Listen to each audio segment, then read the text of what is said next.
The issue we face is clear.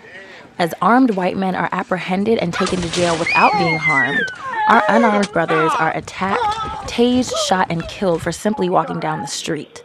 The black community in the United States of America is expendable. That is the message being perpetuated through the brutalization of and attempts to criminalize the victims of these acts, including the latest to receive vast media attention, the killing and slandering of Michael Brown.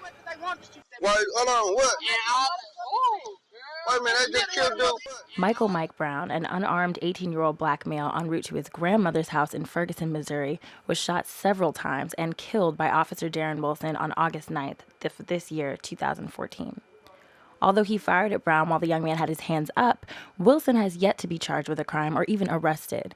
Instead, he has been put on paid administrative leave. The killing of young Brown has spurred social unrest all over the United States and across the globe, prompting political revolution in the forms of economic disruption through impeding shoppers from entering stores and inflicting property damage on businesses that exploit the surrounding communities. Hands up, don't shoot. We want justice for the whole world. No justice, no peace. No justice, no peace.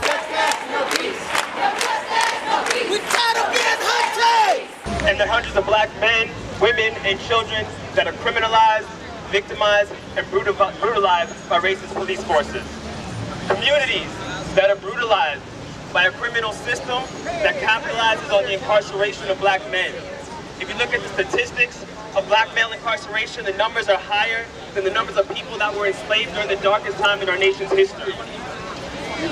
This system requires police officers to look at black people, and particularly black men, as a constant risk. This is how the system justifies violations of human rights and constitutional rights that it imposes on black communities daily. This is how the system justifies white supremacy and anti-black racism. It's been over 2 months since Michael Brown's death, and the battle cry rings louder than ever from those who are tired of the injustice that continues to thrive in the United States. The people of Washington, D.C. have gathered several times in the recent months to fight against the systematic denial of the dignity of human lives, especially black lives in America. On August 23rd, the community joined to march in Gallery Place in Chinatown.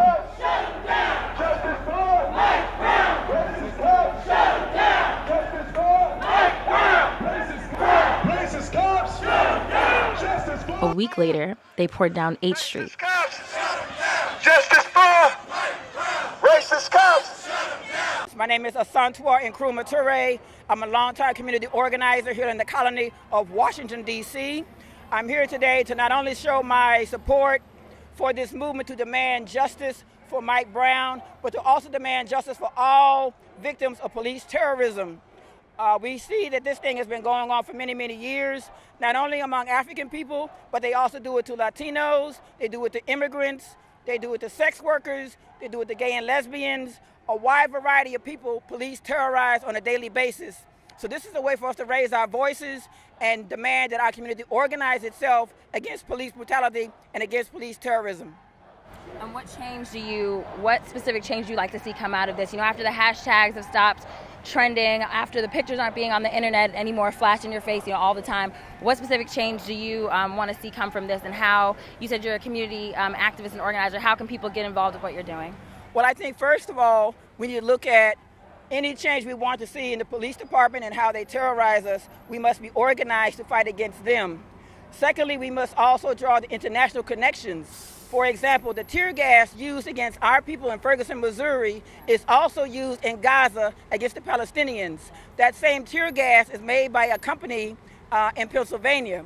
So Israel uses tear gas made in the United States against the people in Palestine and Gaza, while the military and the police use that same tear gas from that same company against our people in Ferguson, Missouri.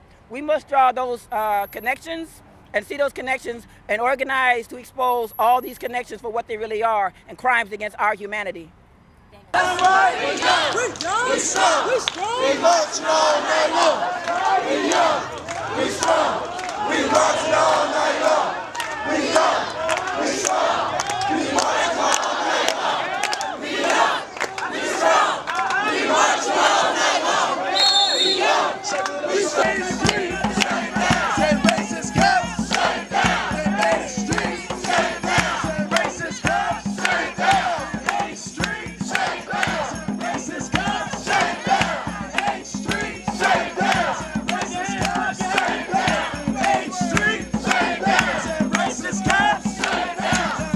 ourselves, man. That's what I'm talking about.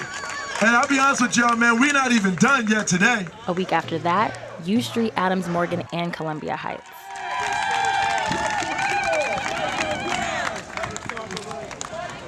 Don't shoot! Hands up! Don't shoot! Hands up! Don't shoot! Yelling, screaming in the streets, letting people know that this is our country, that this is our city, that these are our streets, the same streets that our grandmothers and grandfathers, that our brothers and sisters fought hard and screamed so that we could walk down them. And I would like to encourage all y'all to go out and to vote, to register to vote, because that is the right that our grandmothers and grandfathers fought and screamed in the streets for us as black people to be able to participate in our civic duties as American citizens. And the most recent march on October 4th was to Georgetown through that economic district. Justice for Michael Brown. Racist cops. Shut him down! Justice for Michael Brown! racist cops. Shut him down! Justice for Michael Brown! racist cops. Shut him down! Some justice for Michael Brown! racist cops. Shut him down! Some justice for Michael Brown! racist cops. Shut him down! Justice for Michael Brown! racist cops. Shut him down! Justice for Michael Brown! Shut him down! Justice for Michael Brown! racist cops. Shut him down! Justice for Don't shoot! hands up. Don't shoot! Hands up. Don't shoot!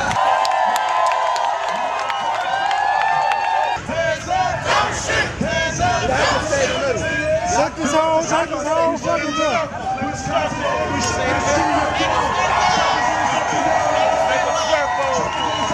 Hands up. Hands up. Don't shoot! Make a circle, circle. Circle it up. Circle it up. We circle it up. Y'all know y'all been out here. Circle it up. Circle it up, but don't get quiet. Tell them hands up. Don't shoot. Hands up. Don't shoot! Hands up. Don't shoot! Hands up. Don't shoot! Hands up. Don't shoot! Hands up. Don't shoot! Let these folks through right here. Let them through, and don't let nobody else through. Let them through right here, though. Go ahead, let them three through. What do we have? What do we have? What do we have? What do we have? That's what I'm talking about, y'all.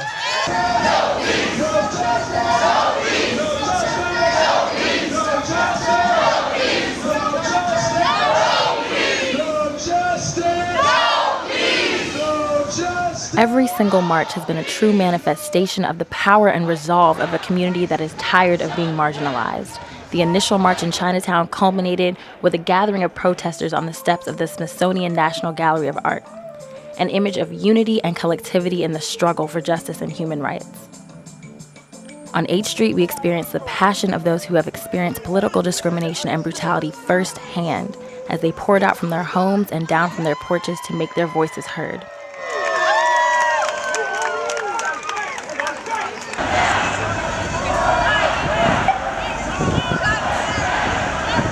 The U Street March was inaugurated with rainfall and thunder, signifying to those who look to African spirituality for guidance, the approval of Shango, Yoruban god of thunder and lightning, and Oya, goddess of storms and rain. Each march has been a moment contributing to a movement that has pushed forward the rights of Black people in America. An issue, in case people just happen not to know, is racial profiling. Between these demonstrations, there have been community forums and panels on what to do if you're stopped by the police and citizens' rights when dealing with law enforcement. And now, as families, students, organizers, activists, and everyday people have marched in Georgetown, on U Street, on 8th Street, and in Chinatown, we recall our purpose to demand justice for Michael Brown and other young American Black men that have been killed by police when they posed no imminent threat. A lot of people don't like to. Led by community leaders such as Eugene Puryear, Salim Adolfo, and Kimon Freeman, the people move as a unified force, joining the relentless fight for justice and the need for an end to police brutality against Black men and women in America. Puryear, a candidate for the at-large seat in the D.C. Council with the D.C. Statehood Green Party, has been an avid organizer, exemplifying a progressive political stance in which the leader is not making decisions from outside of the community, but within it and for it. He has spoken of the need for the marches to be more than just a demonstration. They must be part of a movement, because only then can we gain the justice we aim for. A lot of people don't like to hear that, because the tale that many like to tell is that it's just a few bad apples. It's just a couple here and there, and definitely they don't want you to think it's in the major cities. A couple just here and there that do these brutal things. But all we got to do is look at what the research from the Malcolm X grassroots movement showed us, is that every 28 hours, a black person is killed by a police officer, a security guard, or a vigilante like George Zimmerman. Every 28 hours. And if that is the broad every day for so many black people and Latino people and other oppressed people in this nation, that's not a few bad apples. It's not an isolated incident. It's not anything else but an epidemic of police terrorism, of killing, of brutality, of harassment that happens every single day, all day, every day in poor, oppressed black communities. It's the everyday reality. And if we don't move to end that now, we're not going to be able to say that Mike Brown died for anything other than the frivolous hatred of that officer who thought to shoot him down. And if we want it to mean more than that, tonight can't be the end. Ferguson today can't be the end. We cannot stop. We cannot stop. We must continue. We must keep pressing forward. So we're going to have some speakers here, and then we're going to march down 8th Street. And just like we shut down Chinatown, we're going to shut down 8th Street.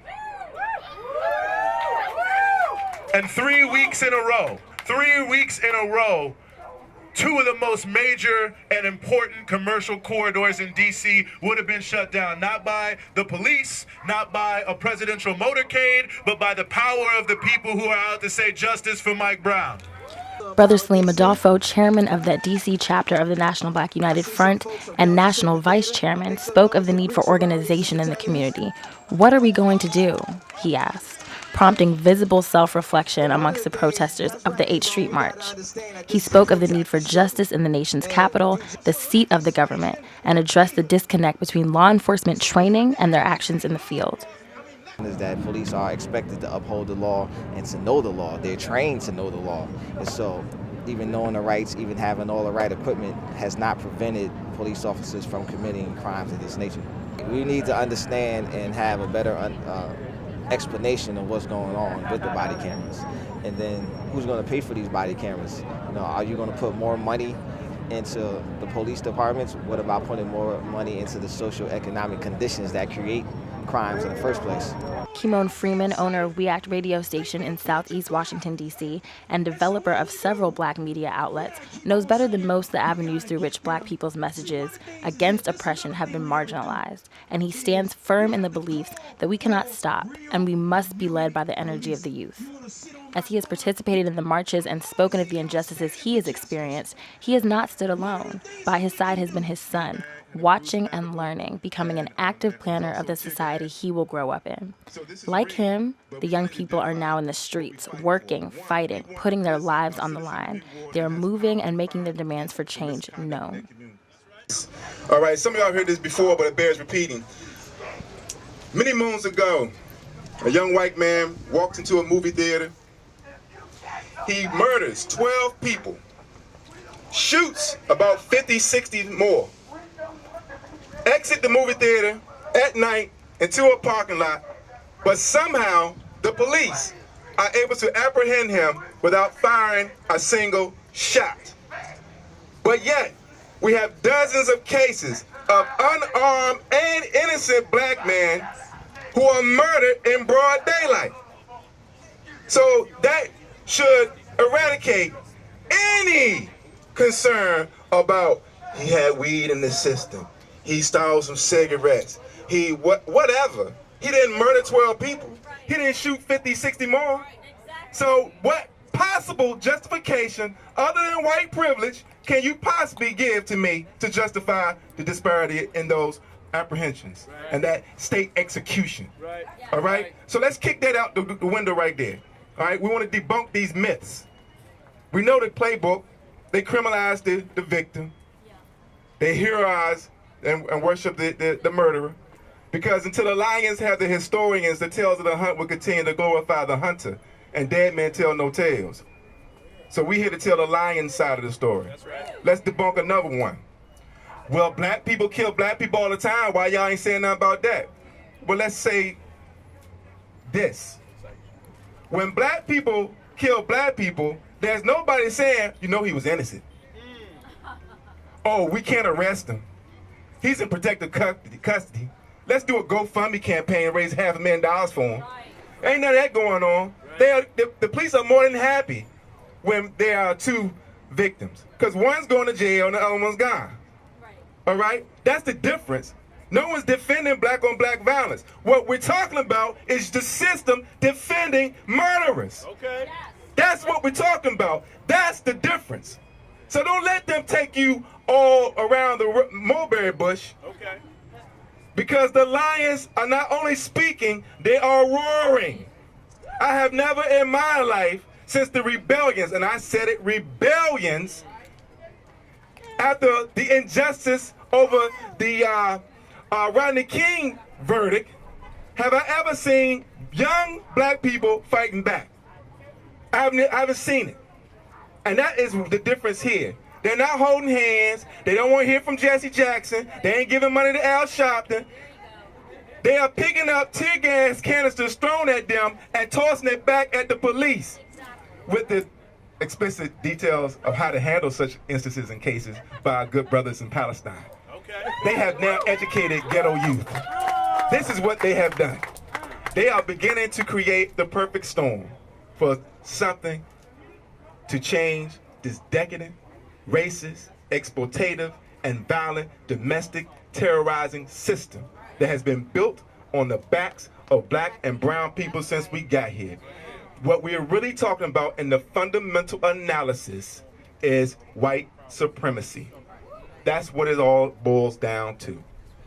A 9-year-old girl can get an Uzi and kill an instructor, and all kinds of justifications for that. But you leave your kid in the car for 5 minutes to go to the gas station and pay for it, they will lock your gas up. Difference in policing. And I think white people, some of our white brothers and sisters, the privileged ones, we're not mistaking the lumpen proletariats that are with us. They have a different opinion of the police. They might not be racist, but their white privilege have given them different experiences with the police. They've never been slammed down on the ground. They never had their nuts squeezed up. They never had guns to their face. For a traffic stop, they don't have those references. We do, so we must educate them. And let me close with this.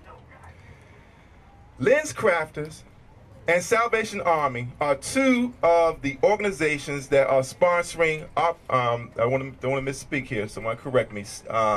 Shield of Hope, Shield of Honor.net, which is one of the funders organizing the GoFundMe, one of the many GoFundMe campaigns for the defense of Officer Killer Wilson. All right, so we need to start thinking about economic components to our actions here. We are here to fight for DC Ferguson hashtag. Please, everyone, use that DC Ferguson hashtag. We at Radio has been broadcasting Ferguson Live, hashtag Ferguson Live, since Friday before last. One of our producers, the father of this child, this is my son, the father of this child, was shot by police in Ferguson with a bling bag, had a bruised clavicle, and was also tear gassed. So this is real, but we wanted to identify what we're fighting for. One, we want a citizen review board that has power to fire police for misconduct in their communities. That's right. That's what we want. A common outside sentiment after the first march, projected by news media outlets such as Fox News, was that the fire and passion of this issue would die down quickly. There would be one, maybe 2 marches, and then the community members would go back to living their daily lives, and Michael Brown would cease to be a household name.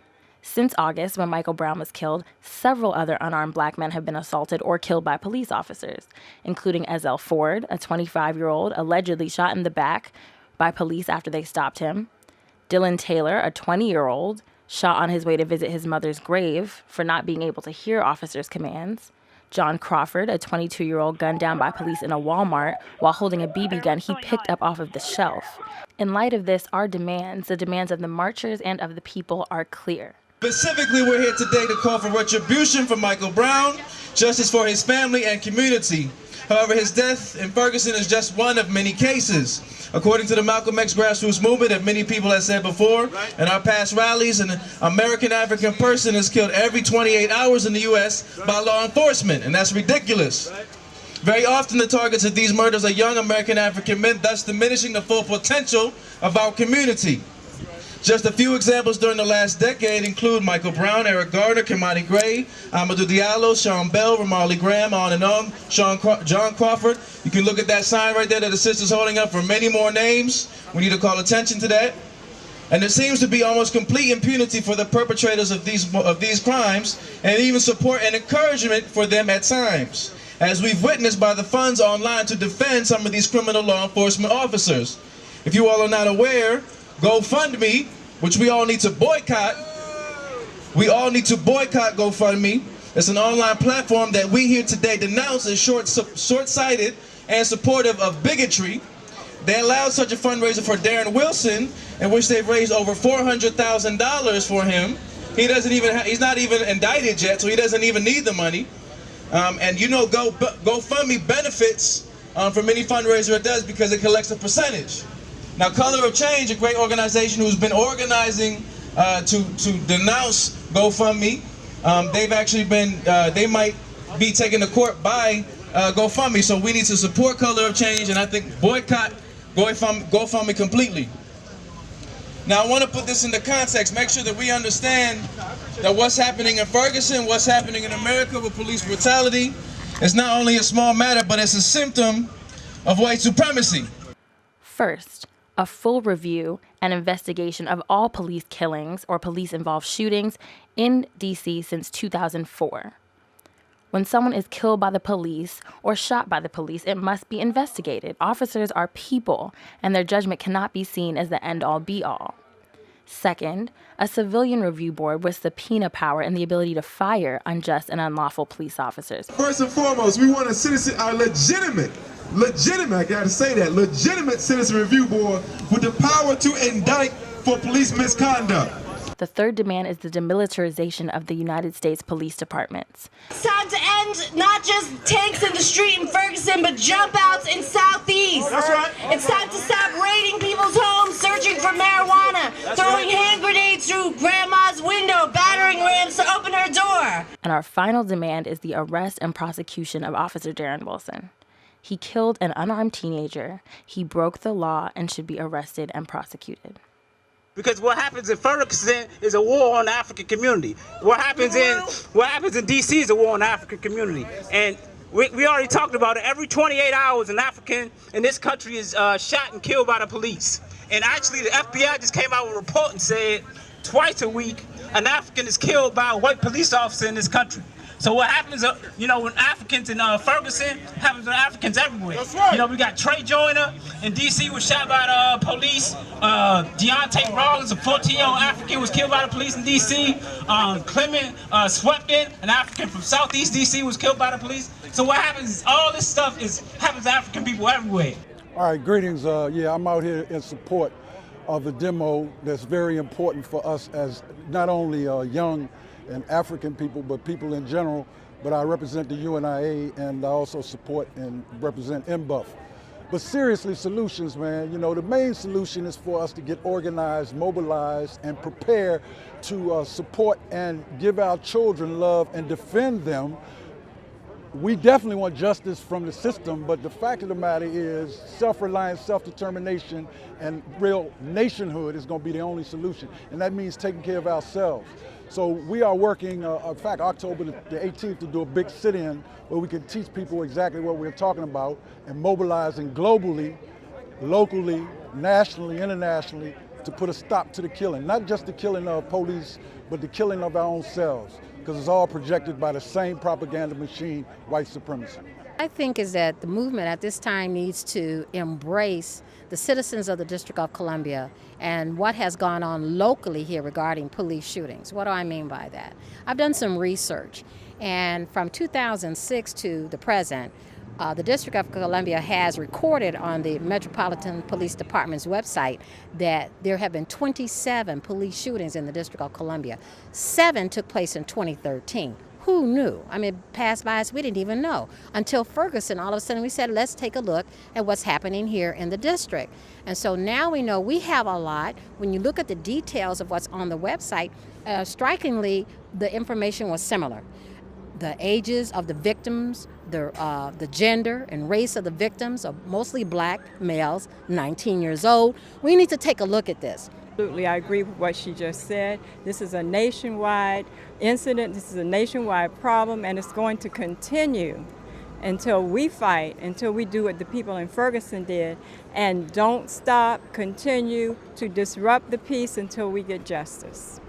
Continue this with the ongoing protests that are happening after Georgetown. We are actually having a national march on the White House on November 1st and 2nd, and we're asking all black people, all oppressed people who have been terrorized by the United States government, by police in your neighborhood, to come out. Bring pictures of your loved ones that you might have lost, and bring pictures of people that you do know, and show that we are not going to take this anymore. Right. We're going to stand up, we're going to say we're going to show our strength, and we're going to be out there in front of the White House. We're going to march through the streets here in Washington, D.C. We wanted to be a part of this movement and make a statement and let the world know we don't want any more police brutality, no more young men dying such a brutal death, such as Michael Brown did. People of color who were unjustifiably shot and killed by police in this country, probably at least 300 people a year.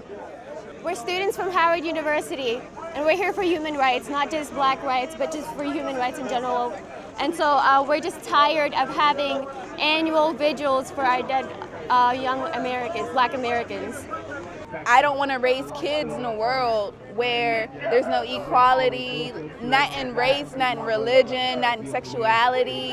So I just want justice all around. For all the black lives that were taken and everyone else that were killed by the police, I think it's ridiculous when the people that protect us, well, are supposed to protect us, kill innocents, and that they can get away with it. The government brushes it off, gives them a slap on the wrist, and they're back to work, getting paid murderers.